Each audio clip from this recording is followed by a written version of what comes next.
Hello friends, welcome to episode 3 of this series where I'm reading books that made you feel something. Today it's about books that made you laugh and giggle. I have this survey that you can fill out, I've linked it in the description, where I'm asking you books that made you laugh, made you cry, made you swoon, made you scared. You don't have to answer all of the prompts, you can leave them blank. And this one was by far the one that was left blank most often. I got a lot of not applicable responses. I got somebody who said, books don't make me laugh. Someone else said, I don't think I've ever laughed at a book.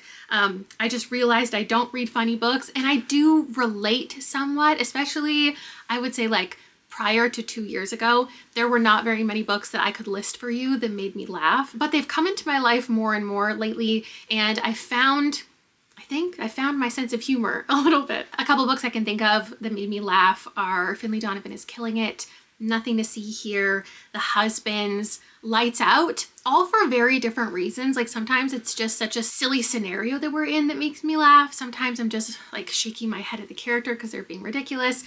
Occasionally, I will laugh at what feels like is intended to be a joke, but that's a little less often. These are the books that you mentioned the most. There's 78 of them. I've read about half of them already, and I agree that most of them were a good time. These ones are going to be our TBR options for the week. And I think what's fun is there's a real range of genres here. When we were talking about books that made you cry, it was mostly contemporary fiction.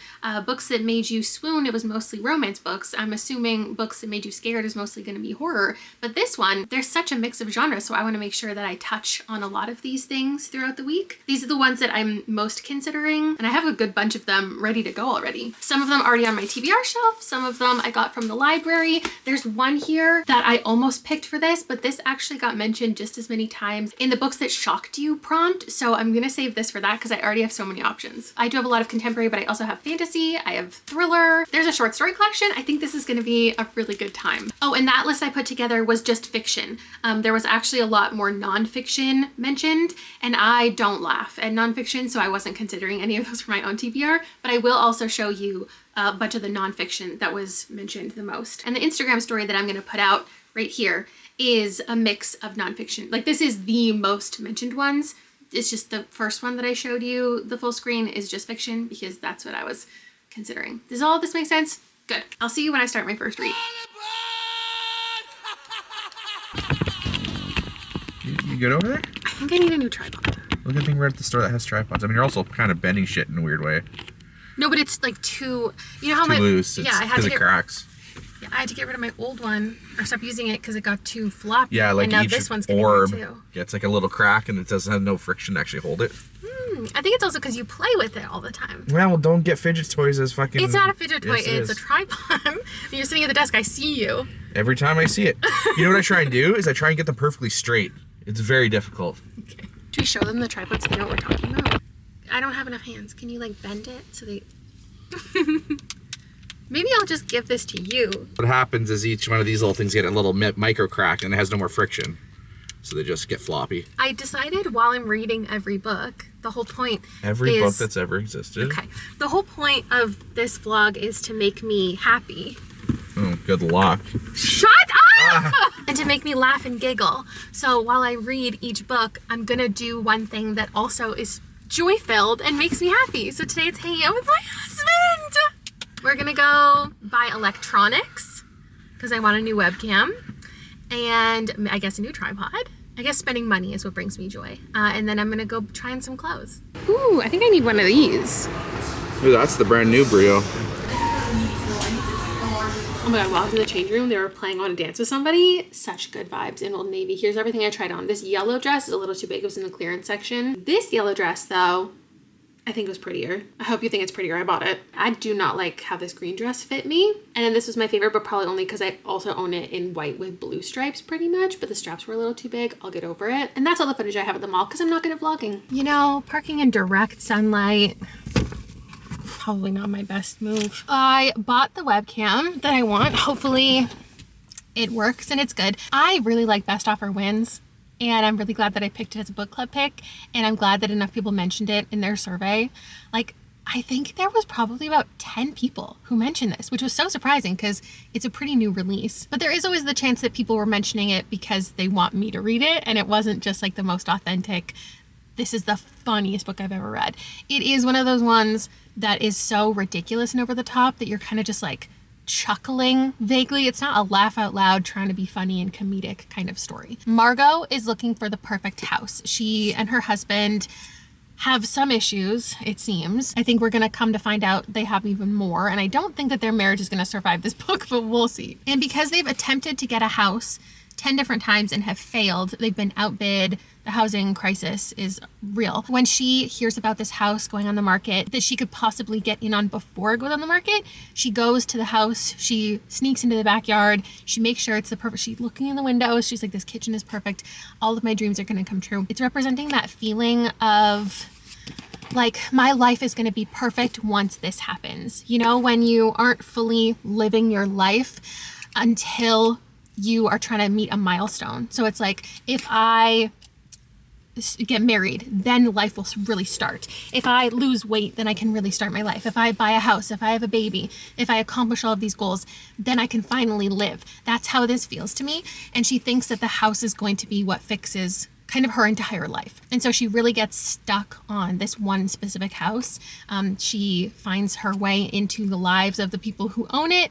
And it is definitely uncomfortable, but in like a funny way. Everyone who's talking about this on Fable for the book club is saying how they're having secondhand embarrassment for real. I don't think I feel that in books as much as I do on TV and in movies. Like, I really get secondhand embarrassment. When it comes to books, it's just fun.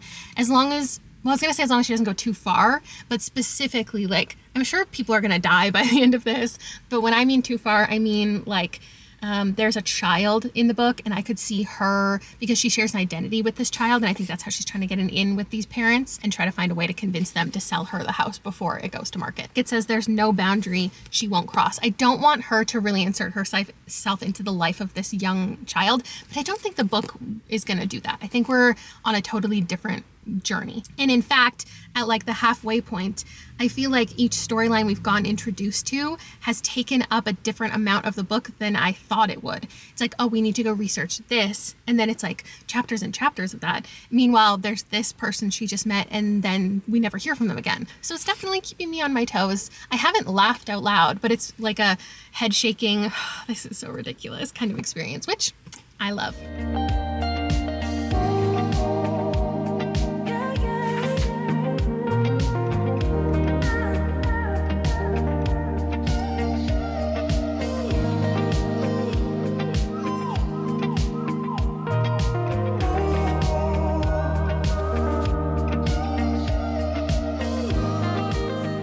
Not have time to finish this book today, and it's gonna drive me crazy. There's like so many little mysteries to be wondering about. Like, I can't tell you anything though. Her plan for getting the house is not solid. Like, pieces are constantly moving in her plan, or she has to come up with a new idea, or she's like, maybe this will work, and she has to do a whole bunch of investigation research, which is fun to watch, but she's also like sabotaging herself at the same time, because she can't afford this house and a mortgage if she doesn't have a job, but she's definitely at risk of losing her job because she's so obsessive about not just getting the house, but now doing all of this research to like do something regarding someone that will get her the house. Her job is fracturing, her relationship is fracturing, her mind is certainly fracturing, but I'm gonna finish it. I'm gonna finish it tomorrow.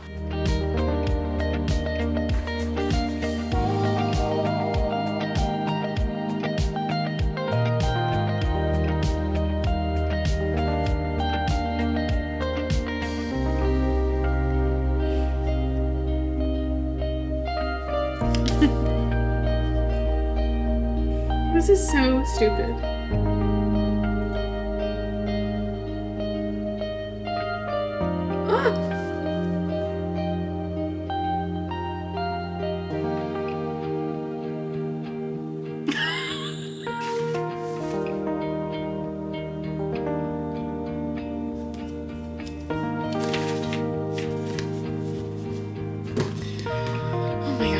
I'm here to tell you this was a 5-star. This was funny in a shake your head, how ridiculous type of way. I chuckled to myself, and I will always say, I stand by it, that having to suspend your disbelief is not a flaw. That's not a bad thing in a book. I think it's fun, and this is exactly what I'm looking for in the genre that I have been bored by for so many years now. I just want the wackadoodle ones. Most of the book, I was not rooting for Margo because she's absolutely unhinged. And then there was a turning point where nothing really changed, but I changed. And I was like, you know what?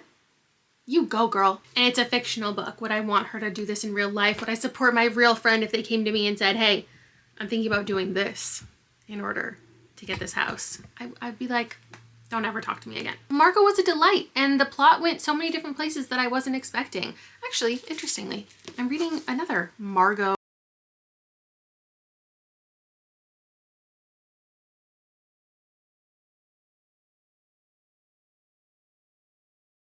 giving me is inspiration to step outside my comfort zone. And I'm really doing that with this.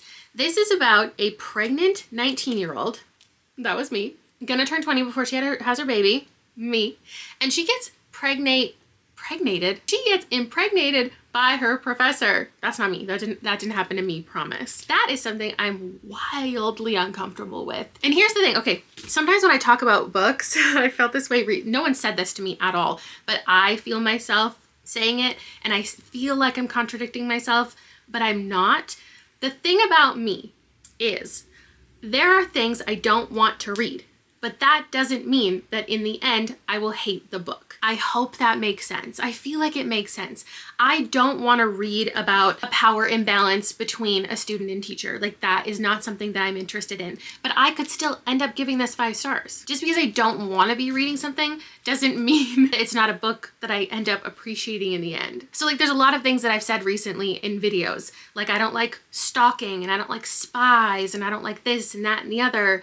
And then somebody, because I think of this, I know somebody could think of this in the back of their head, they're like, well, what about this book? I feel like she liked this book. And yes, that could be true. Both things can be true at the same time, I think. I believe. In this, I don't think it's about their relationship at all. The book just starts out with this ridiculous premise that Margo has gotten pregnant by accident with somebody who is not interested in being involved, and she's not interested in him being involved. But she ends up in this scenario, and she's like, okay, I have to choose if I want to have this baby, if I want to put it up for adoption, if I want to have an abortion. And I do believe she ultimately decides to have the baby. I got the audiobook from the library, and it's narrated by Elle Fanning, who also stars in the TV show, and I'm excited to check out the TV show. I am not the most interested in books about early motherhood because I just find it stressful to relive those early days and the anxiety and the pressure and the, I'm gonna call it trauma, of having a colicky baby who cried like 12 hours a day, even though I was doing everything right. And so I don't like reading about people who are also going through that.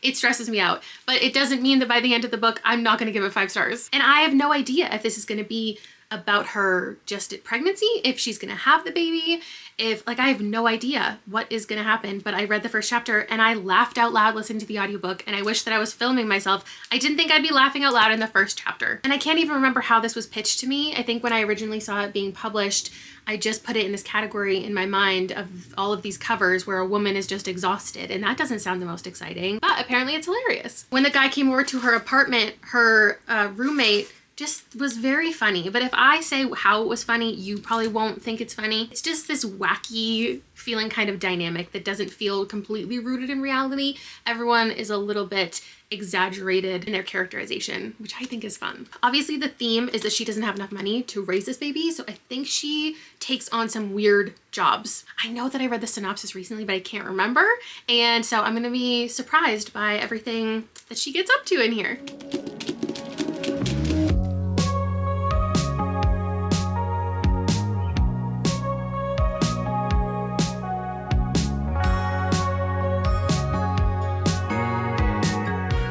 So funny, and now it's just sad. Like, people are taking care of her baby and saying that he cried for like 8 hours straight, and she left breast milk and it wasn't touched, so somebody didn't even try to feed. Like, this baby went unfed for an entire evening. I get that we're setting her up to be in like dire straits, and that's why she's gonna end up doing some crazy jobs, I think, but this is very upsetting.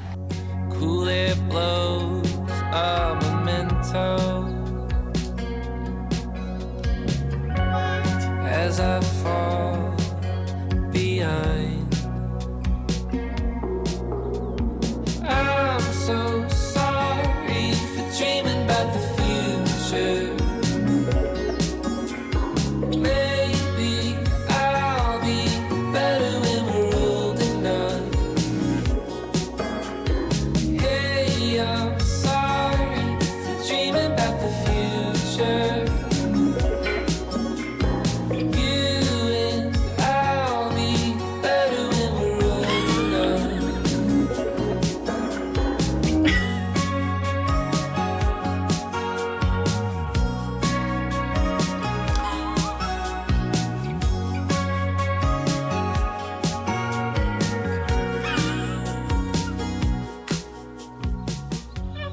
Unfortunately, it seems my sense of humor is very juvenile. I'm now remembering, I did know this about this book. She starts an OnlyFans. And her deciding to start the OnlyFans, learning about OnlyFans, deciding on her username, like what kind of nudes she's gonna take is so fucking funny. She's like, well, I'm breastfeeding. Also, she's had the baby very early in the book, so I didn't know how that was going. But she is breastfeeding and she's like, my boobs have never been bigger. And she like squirts some milk at the mirror and she's like, men would really pay for this, I bet. Oh God, I fear I may really like this.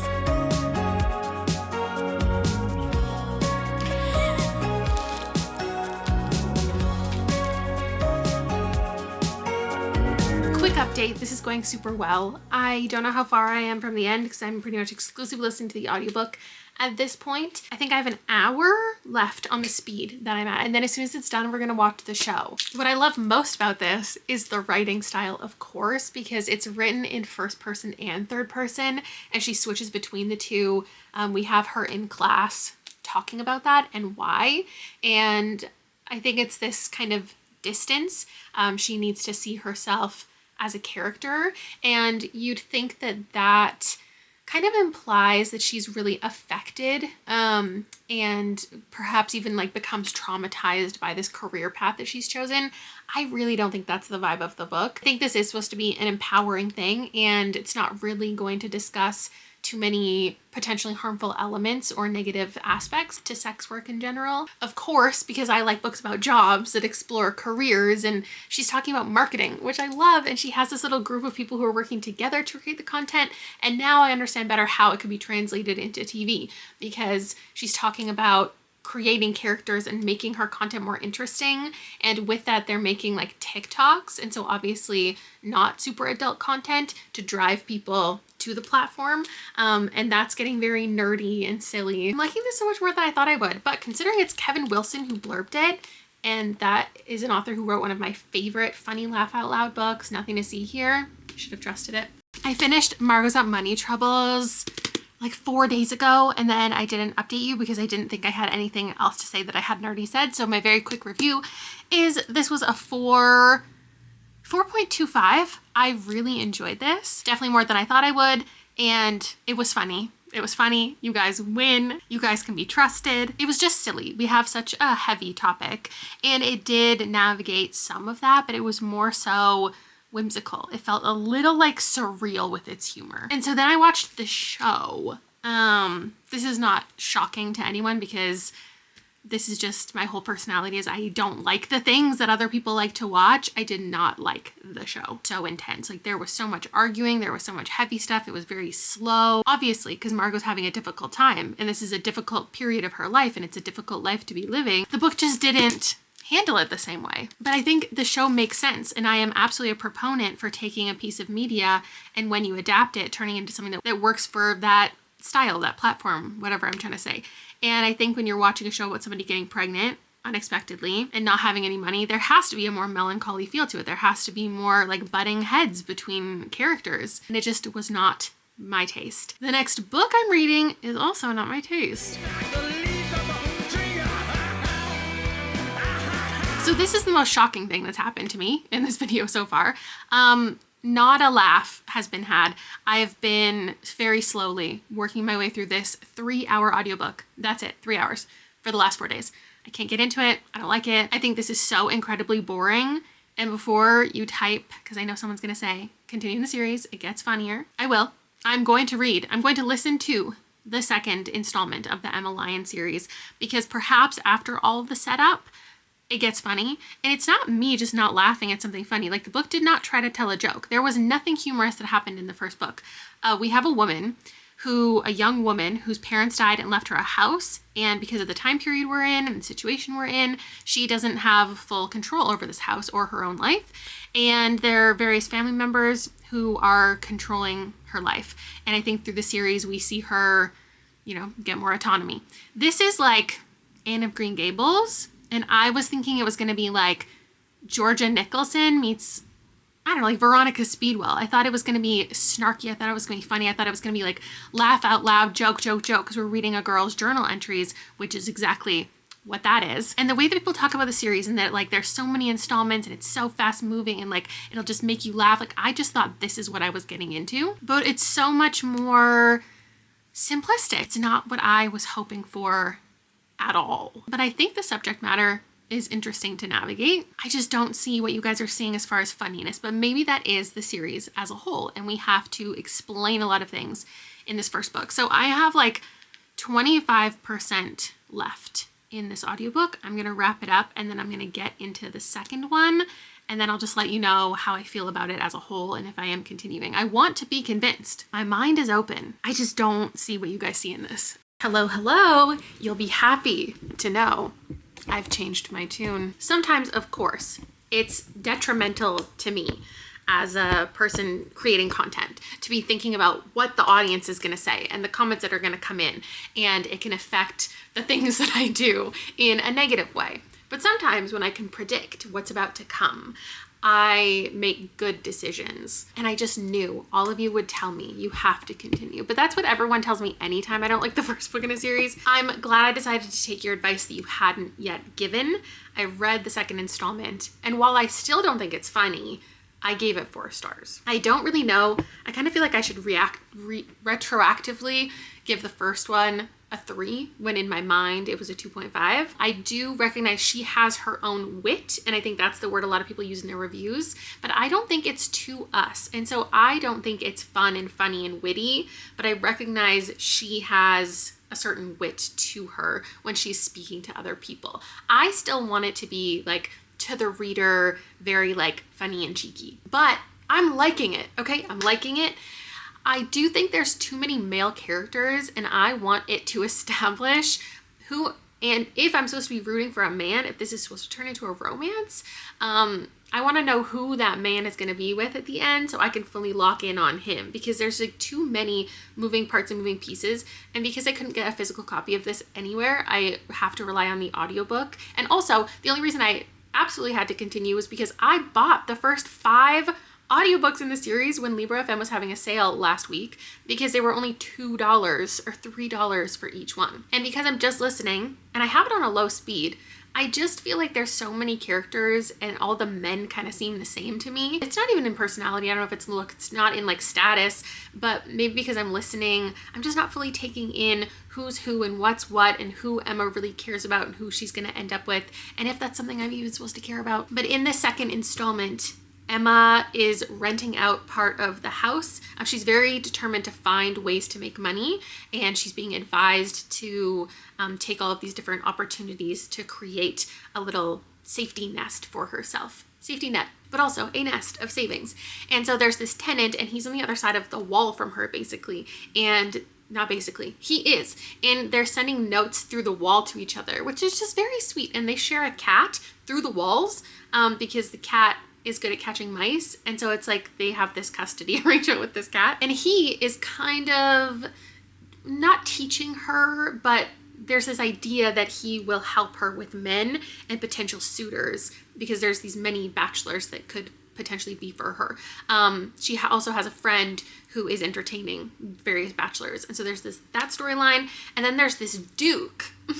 There's this Duke I feel like we're all gonna get really on board for as we read through the series.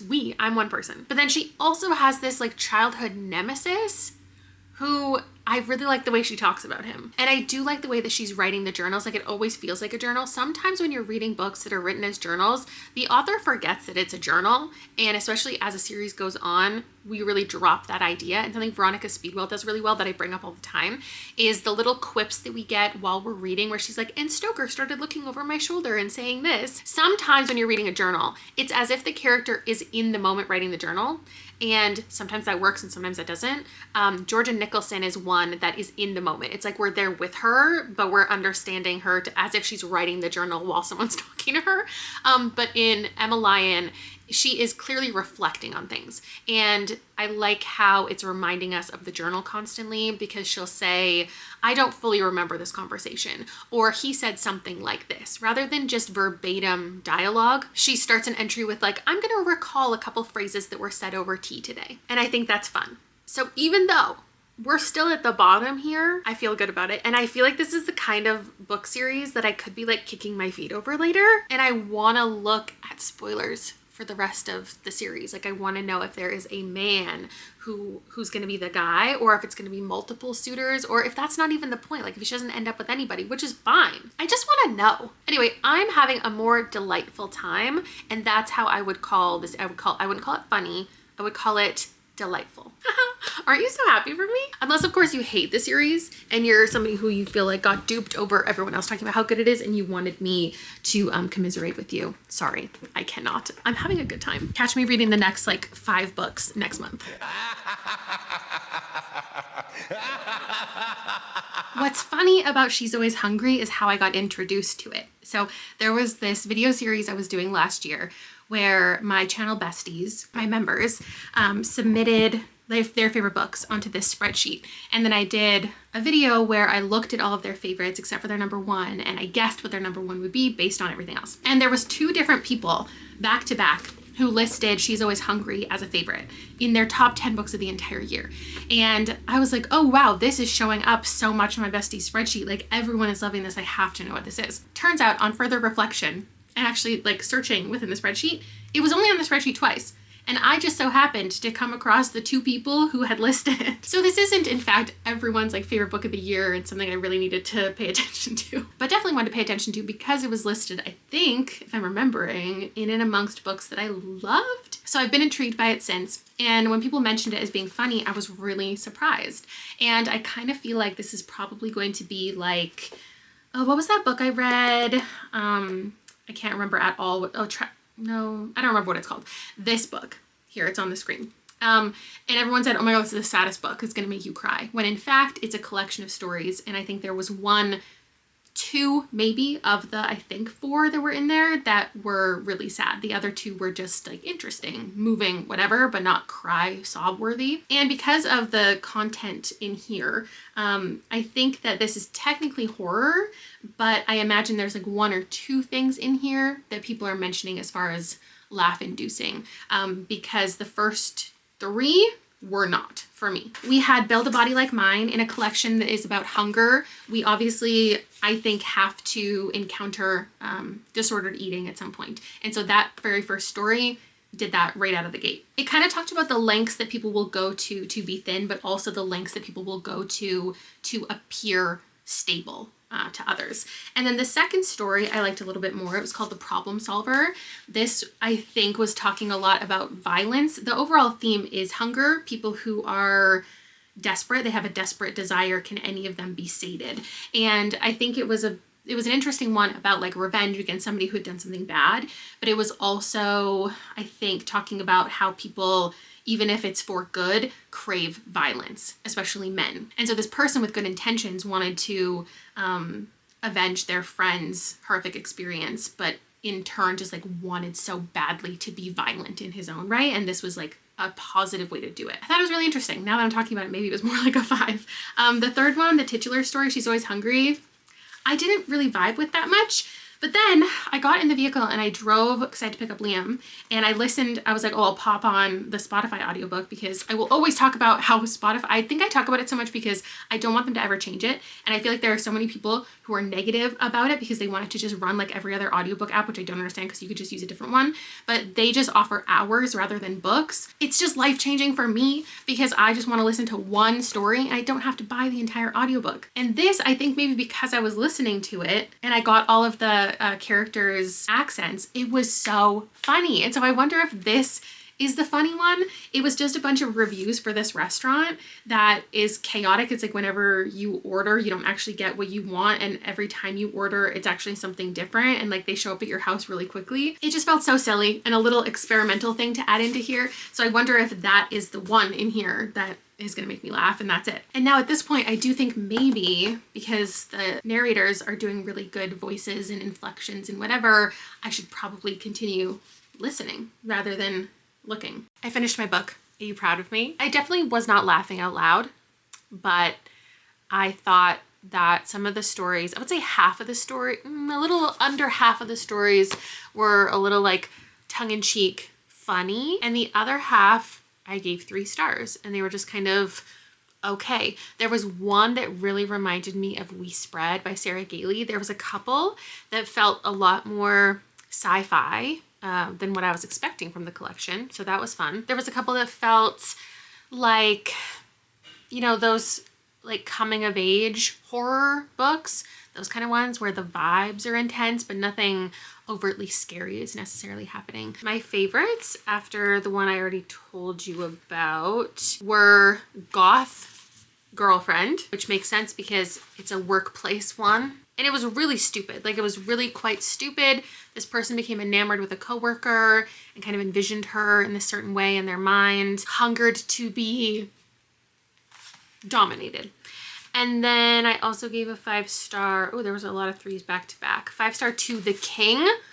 The King was very interesting. There was like 3 parts within it. And I would describe it as sapphic, edgelord weirdness for sure. It was like we didn't really get a good idea of the setting or where we were at. And that was also true with the last one that I gave 5 stars, Company Man. This was another kind of workplace related one. They worked in the local sector. There was a water company, but it still gave a futuristic vibe or an otherworldly vibe, but not really solid. Same with The King. These ideas got introduced, like bad things that would happen to people and like having to be sent to the labor camps and what have you. And the treatment of people was definitely strange and the rules were strange. That last one, the woman took on different identities to get what she wanted. She was very hungry for companionship.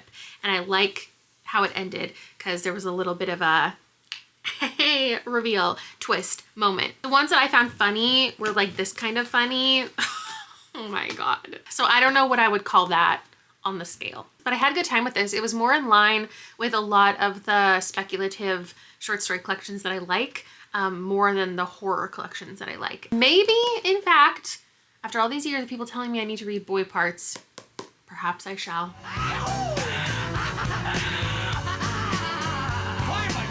Traffic is so loud. Can you tell them all to stop? Stop! So I can review my book. Look at that, they're not even listening. Oh, you're gonna give me that one now? Yeah. Cool. I finished 9 Goblins this morning, right before I was getting ready to leave. Me and my mommy are going to get pedicures, and then we're gonna go buy some plants. And there was some cute gardening stuff in here. Oh, is there? Yeah. So this story, to tell you briefly, I'm doing a video where I'm reading books that are supposed to make me laugh. Okay. Like funny things, and people mentioned this one. I laughed at one point when somebody got punched unexpectedly, and it was very funny. But the story is about 9 different goblins. There's also like elves, and there's a unicorn birth at the very beginning, and there's wizards. Like there's some humans, and the goblins are a part of this goblin army, but they're not really interested in doing anything, and they get stuck behind enemy lines, and it's them having to like find their way out of it. There was an interesting like wizard angle that I don't know if everyone would like, where I think it treated like wizard powers and magic as like a neurodivergence, which is an interesting take. Oh, there's one goblin who like uses a teddy bear and like uses his teddy bear to talk to people and like makes decisions via his talking teddy bear.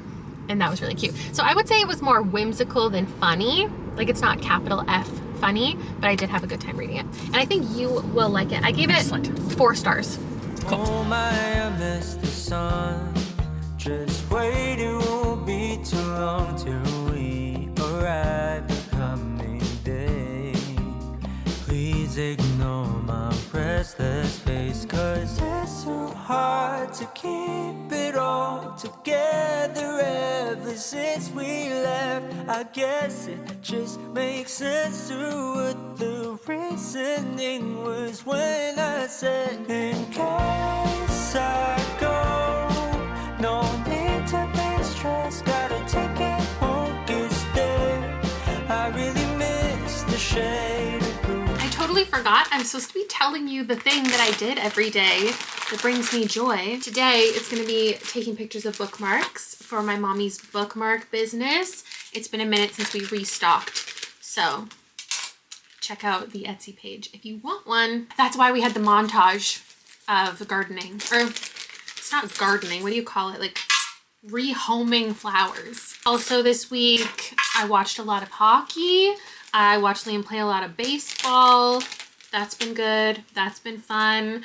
I took a whole day off to do nothing but watch off campus and marathon that show. That was fun. I also watched Glass Onion with my kid, which you guys have been telling me to do for forever. And I did like it just as much as everybody told me that I would. Also watching things. Oh my gosh, I guess that's all I've really been up to. I've been a total couch potato, which is not normal for me. I watched Apex. That was a time. Watched Taskmaster Australia came back. I don't think I love this season as much as others, but I liked the first episode enough that I'll continue. Oh, and of course, I now have refreshed hair, so that's something that I love. And today's read is going to be A Most Agreeable Murder by Julia Seals. I read the first chapter of it for some other type of video and I didn't get immediately hooked, but I do feel like I'm very much in the mood for historical stuff right now. After reading Emma Lyon, I kind of am itching to continue in the series, but instead I'm gonna read something else to fulfill more of the list, obviously. That's why we're all here. The little pitch says, when a wealthy bachelor drops dead at a ball, a young lady takes on the decidedly improper role of detective. It says it's a debut comedy of manners and murder. I think it's romantic, but also it's a murder mystery. So hopefully it balances all of those things well. I'm actually gonna listen to the first couple chapters while I take all of the bookmark pictures and get the Etsy listings all ready to go. And we'll see if I giggle.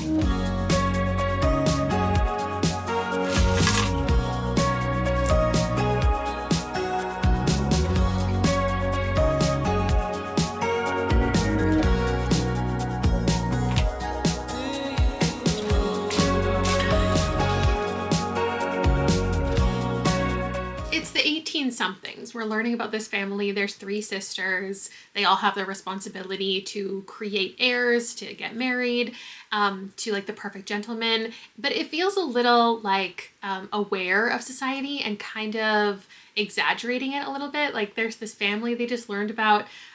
They just moved into a new mansion in Bath with 59 bedrooms. Unfortunately, the 2 of them got lost on their way to breakfast. Their servants didn't find them until it was too late. They'd wasted away. Beatrice says, how awful. Do the inspectors suspect foul play? No birds were involved. The Croaksworths are simply terrible with directions.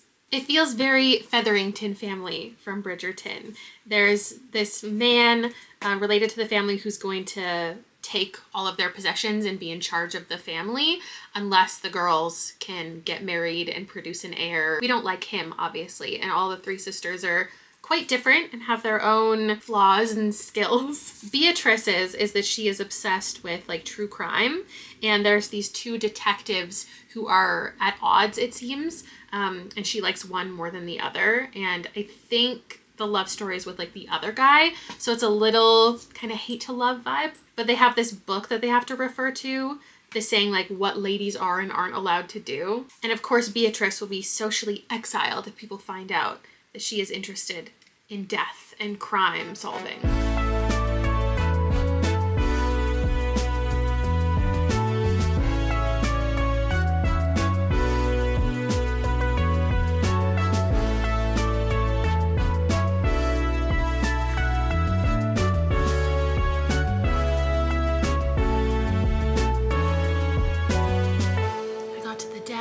Perfectly placed, I'd say, like a third of the way in, so we establish a lot, set a lot up. It's been very fun. Only a couple like laugh out loud moments, and now we're gonna get into the murder mystery of it. I am now 3/4 of the way in. I'm only checking with you because I feel like I should before I finish it.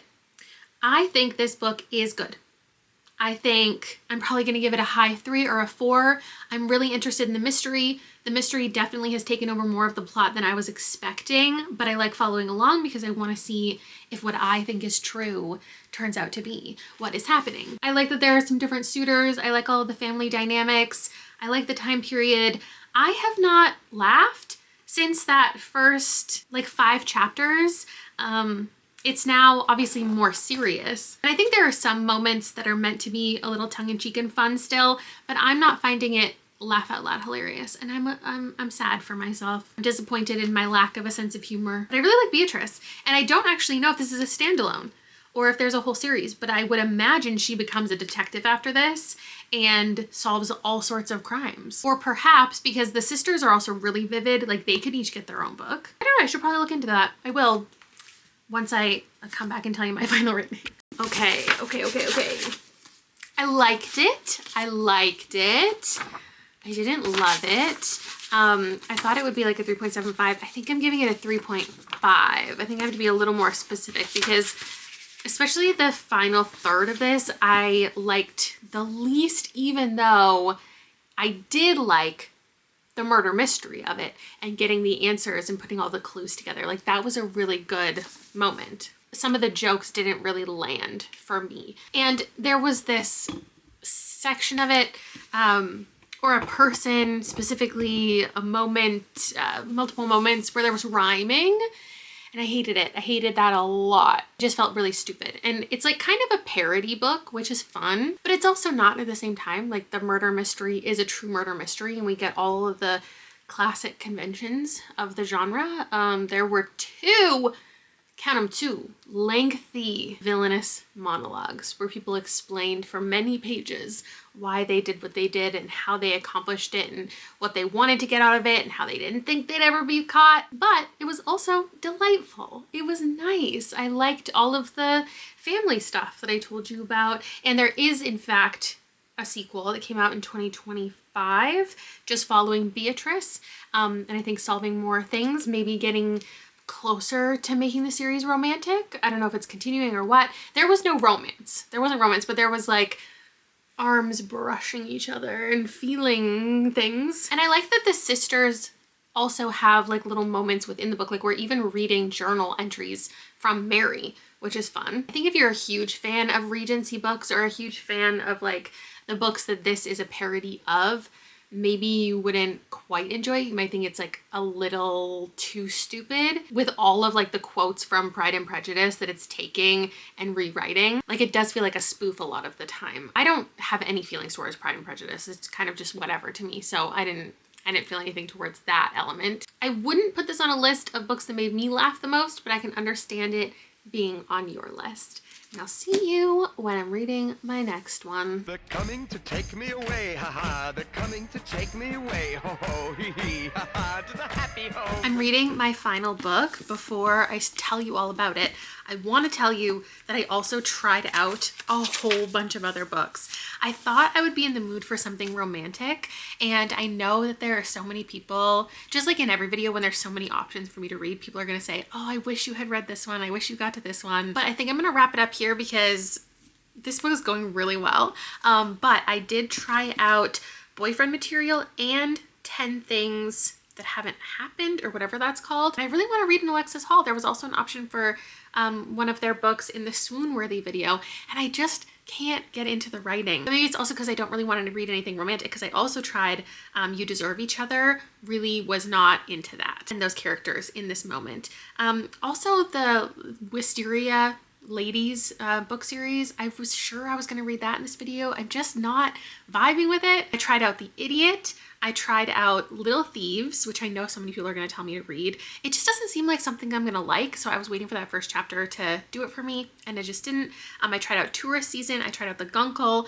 I tried out Lost Lambs and Quality Land. I do think a couple of these I will read at some point in my life. I can imagine myself returning to Quality Land especially, but it just felt a little too on the nose. Like it's clearly a specifically comedic book that is just trying to tell jokes, and I don't know, it was hard for me to enjoy, and I read quite a bit into it.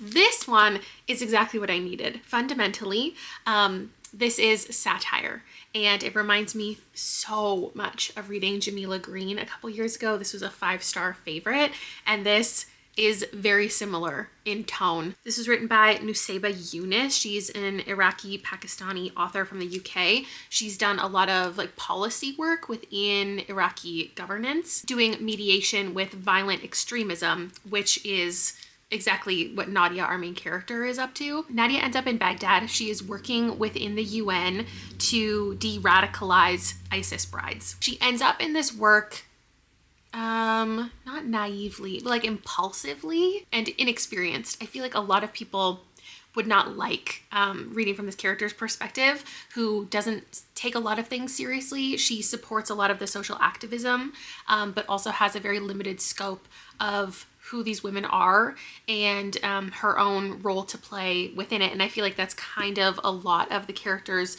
she is around. A lot of the other workers, a lot of them, but especially Nadia, are just thrown into this environment, take this random job, and the relationships with each other and with the women get really messy. Obviously, this is a very serious topic, and I think a lot of people who could pick this up might actually hate the, what do you call it, like dichotomy of the book. Feels like it's teaching us things and it's bringing to light a lot of conversations that people might not have heard about before.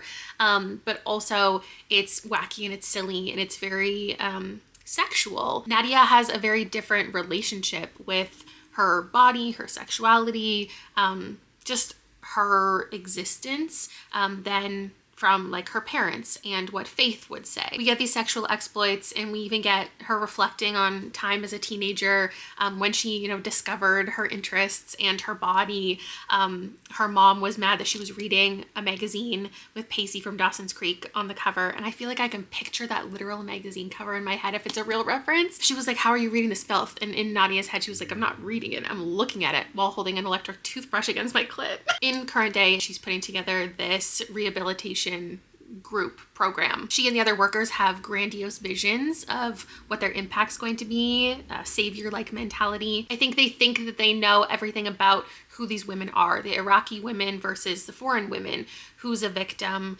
the backgrounds that they come from, who needs to be saved. And I think that's going to be tested as the book goes on. I'm about halfway through. The topics are serious, but the characters are wacky, and I have laughed out loud multiple times. Like, everyone is such a caricature. She needs to hire like a cleric, sheikh, and the guy that they land on who's willing to do this experience is just some like bro from California who wants to de-radicalize these women through meditation. He's like very enlightened and knows exactly what they need. Someone's like walking around the camp in a Free Britney, Free Palestine shirt. One of the women we're talking about is wearing a niqab not for religious modesty purposes, but because she woke up with a pimple. It's very serious. It's very silly. Exactly what a satirical book like this should be. And I'm just having such a good time.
Oh my gosh, I still have to do something that I love today with my final book. What I love, yummy snacks. Let's make it together. If you're somebody who loves dipping bread in olive oil and vinegar, this is for you. But we add in fruits and lots of flavors, and you have to marinate it for like a couple hours for it to be extra delicious. So I'm going to do that now, finish the book, and then my husband will be home and we can have dinner. He's bringing home some sourdough flights.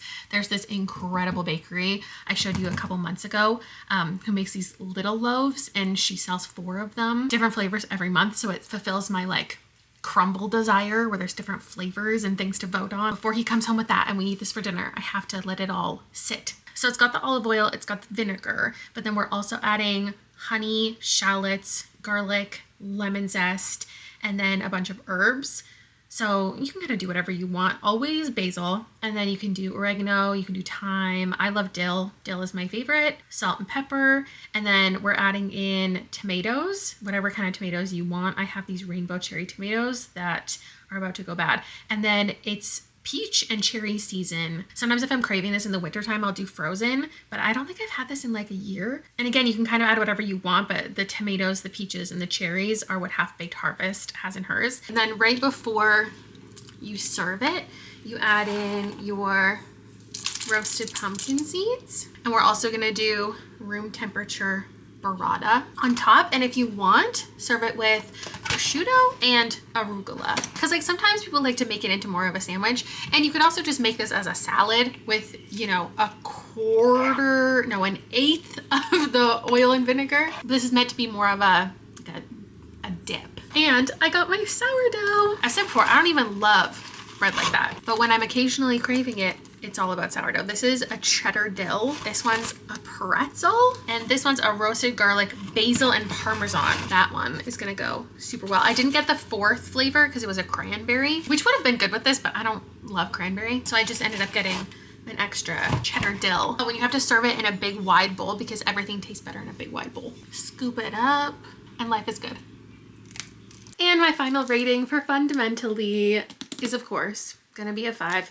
It reminded me of reading some other highly rated books like Jamila Green, like I said, Yesteryear, Glory. And it's definitely not for everyone, but I feel like the pitch of it in the first chapter definitely will indicate to you if you are the audience for this or not. Like if this type of humor isn't for you by the first couple chapters, I just can't imagine why people would finish it and give it 1 star on Goodreads. It's funny because I was actually just watching a video from Jenny and she mentioned this book in it, and it was all about satire and people not liking satire. And she was explaining all the different types of satire. I'll link it down below in case you're interested. Everything that everyone has to say that's negative about this would be a positive for me. So like reviews say things like the ending wasn't satisfying and lacked some closure. Agree. Loved it. There was a really obnoxious main character. Agree. It was full of stereotypes. Agree. People being in these positions of power or influence who are adults and are supposed to be taken seriously, and are very educated and very experienced,